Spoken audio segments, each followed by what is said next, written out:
Welcome to EOZ TV. I'm Elder. Mrs. Elder is a couple of rooms away, but decided to do my own thing just only because I'm in a, sorry about that, because I'm just in a really, really pissed off mood, which is not usual for me. And I just wanted to start ranting. So hopefully people will listen to my rants, which is one of the cool things about being a blogger, is that sometimes people are interested in what I'm saying. Not too many people at the moment, but then again, I didn't give it that much advance notice. So welcome to the show, and thanks for being here, and hello to someone whose name has recently changed on Twitter. But I'm always glad to see her, as well as everybody else. Thank you very much. There's a lot of stuff going on, and a lot of stuff that's upsetting me. But something I just saw today, just tonight, just like a half hour ago, was enough for me just to set me off.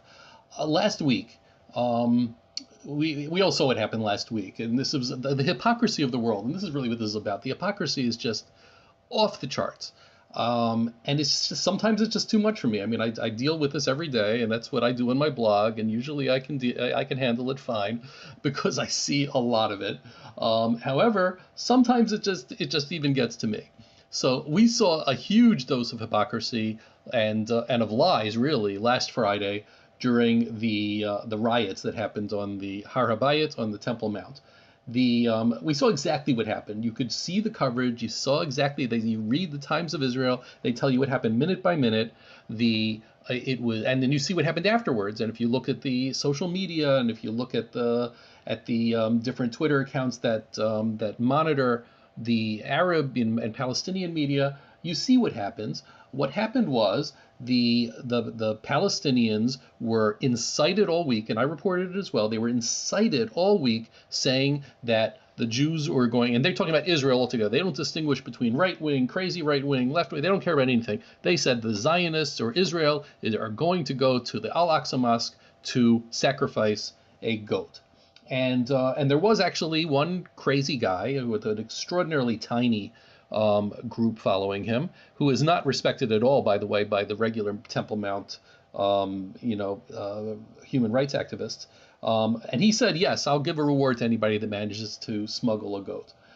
So they took that and they ran with it. And as a result, there was, starting on Thursday night, the Palestinians went into their third holiest place and started stockpiling weapons, firecrackers, barricades, already itching for a fight. There was no fight to be had because nothing was going to happen. And even because it was known that they were inciting about this, Naftali Bennett and other Israeli officials went publicly and said, hey, it ain't going to happen. We're going to stop anybody that's stupid enough to try to bring a goat up to the Temple Mount on Passover Eve, on Erev Pesach. And the Arab media even reported this. They reported the denial, but they ignored it, and everybody was all incited and psyched up to start a fight.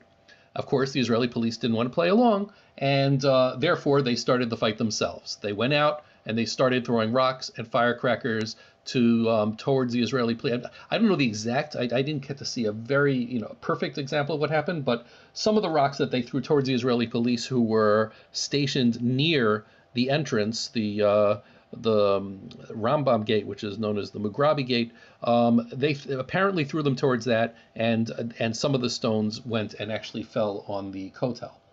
And this is the stuff we know. And then the police, no police in the world are just going to sit by and be sitting ducks. So they went in and they stopped them, or they did what they could to stop them. They did not go into Al-Aqsa Mosque until it was after prayer time was over. So it took them a couple hours before they did that. And then the Arab world exploded, exactly as the Palestinians planned, saying, look, they're attacking us, they're going into our holy places. We had Mehdi Hassan, and we had Ayman Mohesa, whatever his name is, in MSNBC. All these guys were all saying, look how terrible it is that the Israelis are going in. Okay, we know about that hypocrisy. Fine. I pointed something else out on Friday when it happened. I said, here is a video that was put out by Abu Ali Express, who's a fantastic account, by the way. He's just amazing. He gets all of this stuff, all of the videos. And here's a video that he shows, and I'll show it over here. Here's a video where he shows the planning ahead of time, that the Palestinians were taking larger rocks and throwing them on the ground in order to make them smaller so it'd be easier to throw. So in order to be able to easier to throw to the police. So here's the video again, just so you can see what's going on. They're literally picking up larger boulders or larger things on the ground and throwing them on the ground in order to break them up into smaller pieces. And I pointed out, I've gone twice now. I've had the privilege twice in my life to go and walk around the perimeter of the Har HaBayit, of the Temple Mount. And I saw, and here's from the last video I saw there are these large boulders on the east side that are piled up, and if you look carefully at them, you'll see that some of them are clearly man-made. Like the one I'm pointing to over here is clearly part of a column of some ancient building. I don't know how ancient. I'm not an expert on this sort of thing. I don't know if the building is 500 years old, if it's 2,000 years old. I don't know if it's from the Byzantine church. I don't know if it's from an earlier version of a mosque that was out there. I don't know if it was from the Second Temple itself. I have no idea. But clearly, there's something here and something very valuable. And there's a lot of rocks like that, or you can see as you walk along the east side of the Temple Mount. So I pointed out, I said, hey, these guys are taking boulders and they're breaking them on the ground. And these boulders could be, and we saw some of them, if you look at some of the pictures, you can see that some of them are clearly smooth. They're not, they were clearly taken from a previous structure of some sort. Maybe it was from a road, maybe it was from a building, but you can see that they're flat 90-degree, flat surfaces at 90-degree angles. So something that's not natural. These are not just rocks. These are things that had been previously man-made. So the question is, hey, they're taking stuff that's from the most priceless archaeological site in the world, and they are throwing them and breaking them on the ground. This is, and people have described, I mean, listen, we know what's happened on the Temple Mount in the past. We know that the Muslims have literally dug an entire underground mosque and dumped tons and tons, truckloads and truckloads and truckloads of the dirt from it to outside, which is and now even today, and this is 20-something years later, the Temple Mount sifting project is still going through that dirt, which has been there for so long, and that was taken away for so long, still going through and finding amazing artifacts in there. So this is literally the most valuable and most sensitive archaeological spot on Earth. And here they're picking up rocks, and some rocks probably are, or at least there should be archaeologists there. There should be some sort of an oversight looking at what they're doing to these sites, because it could be a Muslim site, it could be a Christian site, it could be Jewish, I don't know. But this is something that needs to be checked out, just as, this column over here must be checked out. See, here's what I saw today. Today, when Jews were allowed to go back to, to walk around, visit the Temple Mount and perhaps pray, they walked along the same route that they normally do. And here's a video of that happening. What happened was the Palestinians barricaded parts of it to make it hard for the Jews to walk.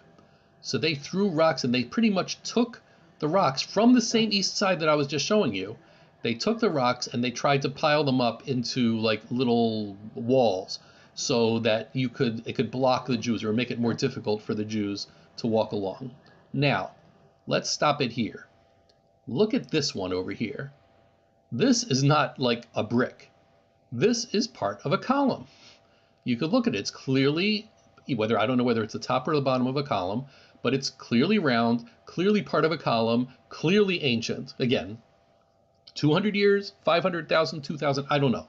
But clearly an ancient column that Palestinians are picking up and throwing on the middle of the walkway over there in order to stop Jews from, or in order to slow down Jews from walking around. This is a crime against archaeology. Any normal person that cares about archaeology should be outraged by something like this. Now let's talk about people that aren't normal. A couple of months ago, yeah, this is February, Forensic Architecture, it's the name of an organization that always consistently anti-Israel organization that will take whatever they feel like that Israel's doing and put it through computer models and computer graphics and try to prove that whatever Israel's doing is a complete crime. What they tried to prove is that Israel is targeting cultural heritage in Gaza. And they had all of these, so they saw that, during the war last year, Israel had bombed various places near the beach in Gaza. And they said, oh, this was ancient Roman and Greek ruins, and Israel was aiming specifically to destroy Palestinian heritage. How Palestinian heritage is ancient Greek and Roman, I can't explain, and they can't explain. But nevertheless, they're saying, oh, they're going after Palestinian heritage. And when I went through it, I saw, no, that's not what happened. You can see over here, and I proved it in a number of ways. You can see over here, there's like this open space in Gaza that they said, oh, this is, what Israel was bombing or nearby. Clearly, rockets were being shot from there because historically we've seen rockets are always shot from wide open areas where they have a clear shot to shoot it north towards Israel, where there won't be blocked by buildings. So here's like a perfect, and they use cemeteries, they use parks, they use sports stadiums in order to be able to shoot rockets. So this is a beautiful, beautiful area to shoot rockets from, and the beaches also. And if Israel is bombing, if they're taking, spending the money and spending the time and effort in order to be able to bomb a place in Gaza, and if you look at at how Israel does these sort of things, you can see that it is, that they're not going to waste time. Why would they even? What incentive do they have in order to be able to try to target archaeological sites? It's ridiculous. Obviously, they're aiming at military sites. It didn't get that much play, and then they managed to get, I forgot, some other magazine, Hypoallergic, I think it was called, like a week or so ago, they managed to get them to cover the story. Stupid story. It's clearly not true, but they got them to cover it. Oh, Israel, and why? Because forensic architecture pretends to care so much about Palestinian cultural heritage. I even showed over here in this little part that here was the remains of like an old Roman wall. I was just looking at Google Images, and this is something that they showed. And then now, Hamas literally built on top of the exact wall. They couldn't even move it, north by 20 feet to avoid the wall. They literally built buildings directly on this old Roman wall, but forensics architecture didn't care about that. So these people that pretend that Israel is aiming at architecture, at old, not architecture, but at old archaeology, they don't care that Hamas literally is, building stuff on top of old archaeology. Nobody cared about the Marwani Mosque that I just mentioned in the Temple Mount that the Palestinians did, and nobody cares, not UNESCO, not anybody else, about the fact that Palestinians, and now we see it, it's proven because of this from this video I just showed, Palestinians are literally taking ancient and priceless artifacts and breaking them and moving them in order to be able to inconvenience Jews for a half hour or whatever, for a few minutes. This is crazy. And this is what the world is, and the world doesn't care. UNESCO doesn't have a word to say about this stuff. The UNESCO puts out report after report about the supposed crimes that Israel's doing. Not one word. Nobody is talking about this. This is the Temple Mount, the most valuable spot in the world. Nobody is talking about this. So that's the first rant that I had for the day. It was just amazing to me. It was just way too much. The second rant of the day it's actually more than, this is almost humorous. But this video that Memory came out with today, showing the Palestinian presidential advisor Mahmoud al-Habash, who's an aide to Mahmoud Abbas. He's also like the top Sharia judge in the Palestinian territories in their side of it. So he gave this speech, and I'll let him play for 2 minutes. It's amazing, the lies and the contradictions that are in this speech, and we'll talk about what he says. So where are the Romans, Greeks, and Persians? Fine. And this is it's funny how he's mirroring Jewish arguments saying, hey, we've outlasted everybody else. And now he's saying, no, it's Palestinians that have outlasted everybody else. We've been here forever, which is extremely funny.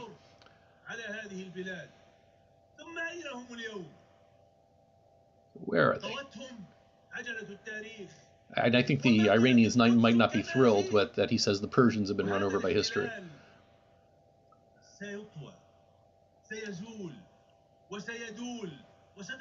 So, okay, occupation will disappear. And this is a standard theme, by the way, from Palestinians, is that Israel is temporary. They always will analogize Israel to the Crusaders. Say, okay, the Crusaders were there for 150 years or something like that. Israel won't last longer than that either. We were there, the Muslims are going to be the ones that are going to be there. And they're, of course, the paradigms of the Muslims.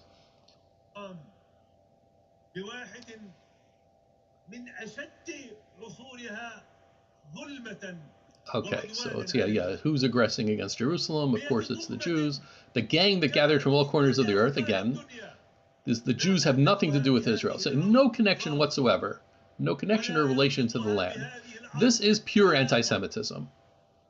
Saying that Jews aren't Jews is anti-Semitism.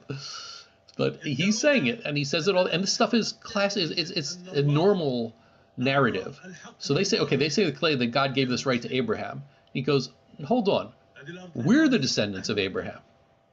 Okay, that's fine. So they have no connection to Abraham. He says, but we're the ones that have a connection to Abraham because, we're descendants of Ishmael. Okay, but then he says this, the land belonged to us even before the Natufians. So hold on. Abraham came from Iraq, from Ur of the Chaldees, Ur Akastim.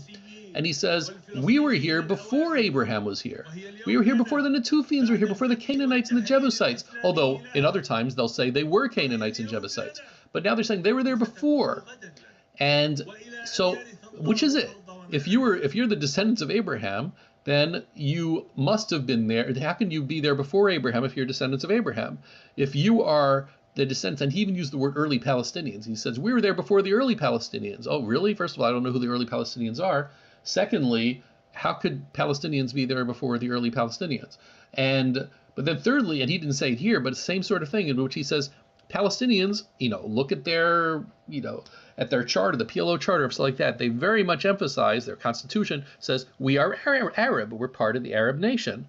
But the Natufians weren't Arabs, the Canaanites weren't Arabs, the Jebusites weren't Arabs, the Philistines weren't Arabs. All of the people that they've said that they've descended from, depending on who they're talking to, were not Arabs. But they say, oh, we're part of the Arab nation. So which is it? I don't know. They just completely contradict themselves, and nobody says a word. And then they completely say absurd anti-Semitic statements like, Israel, Jews don't really belong there. Jews have nothing to do with Israel. The Jews are a made-up people. He didn't say it, but the only way it makes sense what he's saying is the Khazars. But even that, the Khazar theory even doesn't explain what he's saying, because he's even saying that the Jews that were living, the Mizrahi Jews, the ones that lived in Arab lands before they came to Israel, he's saying that even they are not Jews. So nobody's Jewish, so the Jews are completely made up people. I don't know what he's saying, but it's like, but here's the thing. He's contradicting himself within the speech itself. He's contradicting himself when he's talking about Abraham and the Tufians and all this sort of stuff. He's contradicting other stuff that other Palestinians have said, which were equally lies, but he's contradicting them as well. And plus he's doing this, the anti-Semitism. As usual, no Palestinian, not one, publicly stands up. Maybe in social media somewhere somebody says something. I don't know. But, maybe Khalil Abu Talib, makes fun of him. Maybe Bassem Eid will say something like that, but in English. But nobody stands up or has the ability to stand up and say, what the hell are you talking about? We can't possibly become a nation if we're building everything on these contradictions and lies. But this is the way the Palestinians have always. This is the way the Mufti was. This is the way, the Mufti of Jerusalem. This is what they're based on, is lies, because they're the ones that really don't have a history in the land. I'm not saying that, none of them have ancestors. Some of them have ancestors that have been there, a number of them for hundreds of years. The ones that are Christians are the ones that seem to have the most, the longest standing ancestry over there. Those are the only ones I've seen that have been able to trace back more than 1,000 years.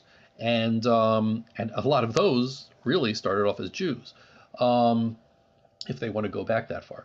But it's just like the hypocrisy is just crazy. Um, I was thinking of going on to a third topic, but this is just, this is enough for one for one mini rant at any rate. I just wanted to go into this. If anybody has any questions, I'll wait a couple of minutes and see if anybody wants to type anything on the chat. But it's just, I'm sorry, I just was like, sometimes the hypocrisy is a little bit too much for me, and sometimes I need to just get it out. And this was just, the stuff that happened today between, somebody just write to UNESCO, just, do me a favor and just tweet to UNESCO and say, with that video, and say, and I'll tell you who it came from. This was from Elikon3, Elikon3. So just, comment on that to UNESCO and say, hey, do you care? Is this sort of stuff, does it concern you at all? Are you going to say anything about it? Because, you know, it's just too much. At any rate, I'm not seeing anybody writing any questions, assuming that my delay isn't longer than I think it is. And I'm certainly hoping that you can hear me, because I don't know if my audio is working, but I hope it is. So, meanwhile, that's all I'm going to do for now. So, thank you very much for listening. Thank you for letting me rant. And for now, I'm Elder, and we will talk next time.